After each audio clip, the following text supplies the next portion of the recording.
Hi,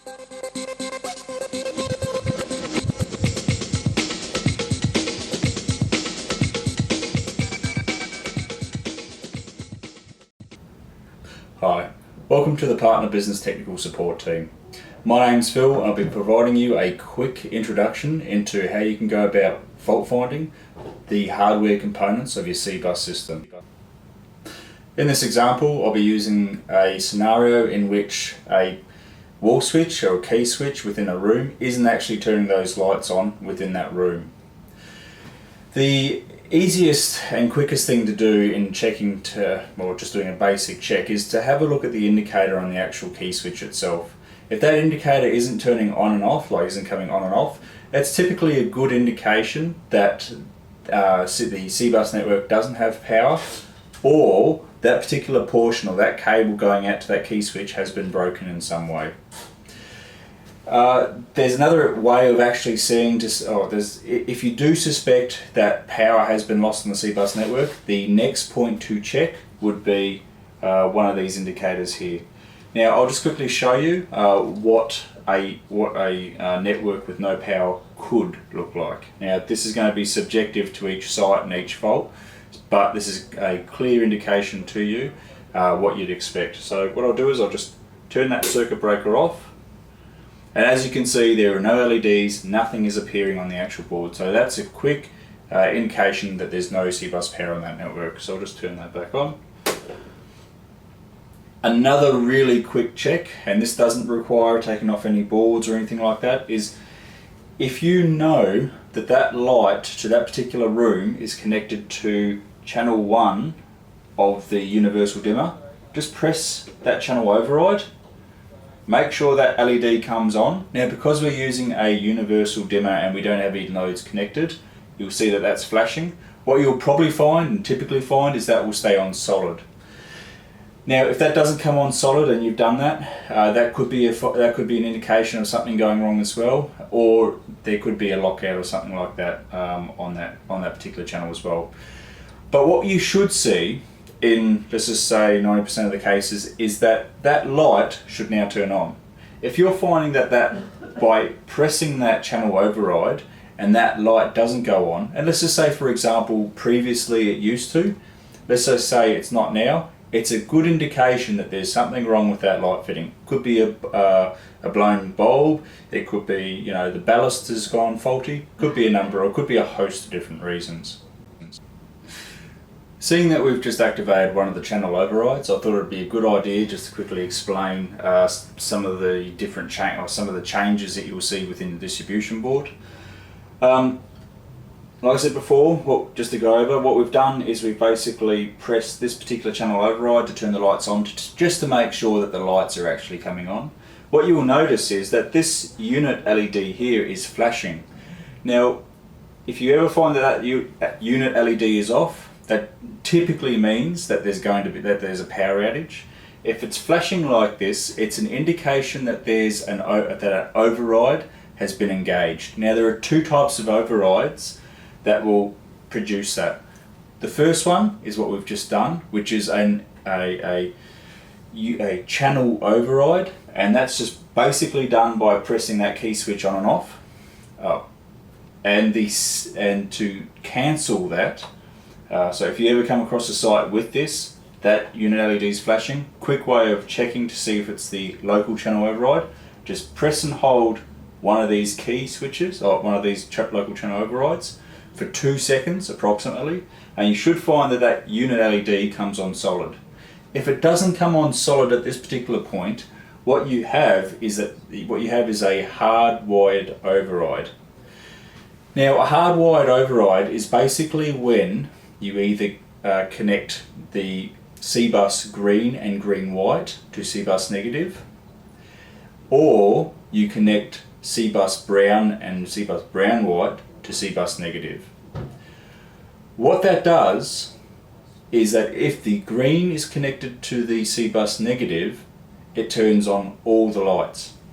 So if you're finding that that the site you're working on has all the lights on, and no matter what you do, the lights are always on, this is probably an indication as to what's causing it. If you're finding that all your lights are off, it could be an indication that the CBUS brown is connected to CBUS negative.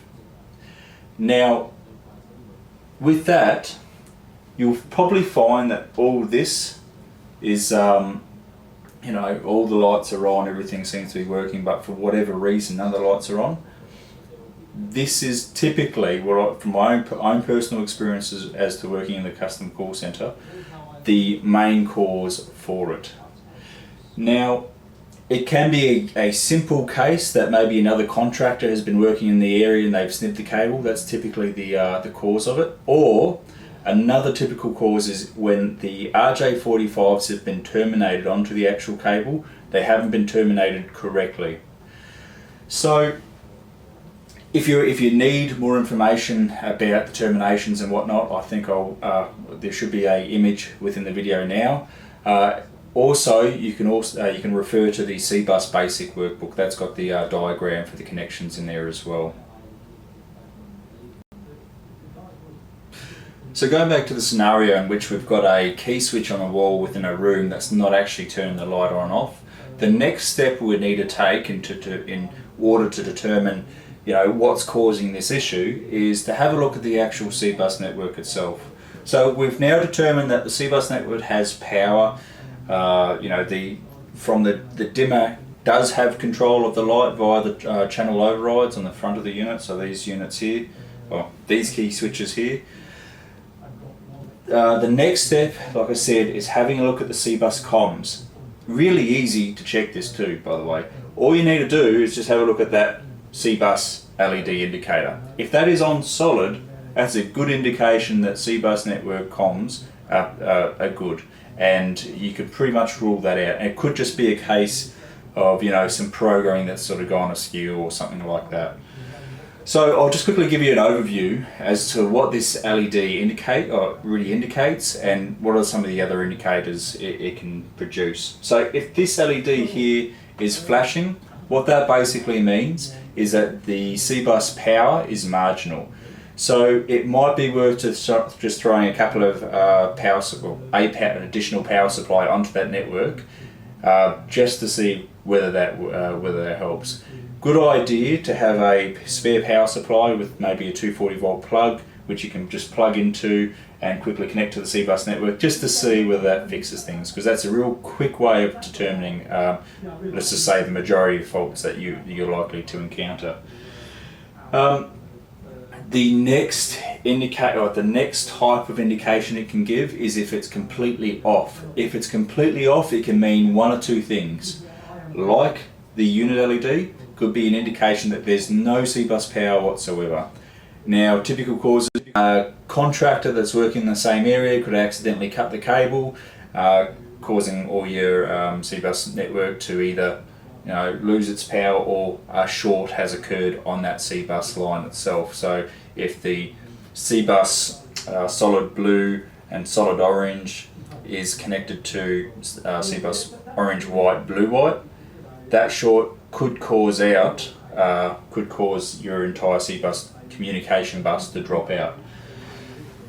The other thing that could lead this to not being on at all is that there's no CBUS clock enabled. Now, a typical site, as recommended by Clipsal Technical Support, is you have to have 3 enabled CBUS clocks. Now, there's a difference between enabled and active. I haven't mentioned active yet. An active clock is a clock that's actually running. So you've got 3 enabled clocks, so 3 units, possible units that can have this clock, and 1 which is really doing the work. And if that one drops out for whatever reason, becomes faulty, one of the other enabled ones will take up that function. To do it to enable a clock within the unit, really simple. Just throw any of these units into learn mode, and you can find out more details about that within the video about programming learn mode, and that will basically enable a clock right onto that unit. And like I said, it could just be the case that fixes it. So the next steps in fault finding all of this would be using a bit of software known as Toolkit, and scanning the network, having a look at the logs that are coming through, and then sort of fault finding it from there, which will be the next video from here.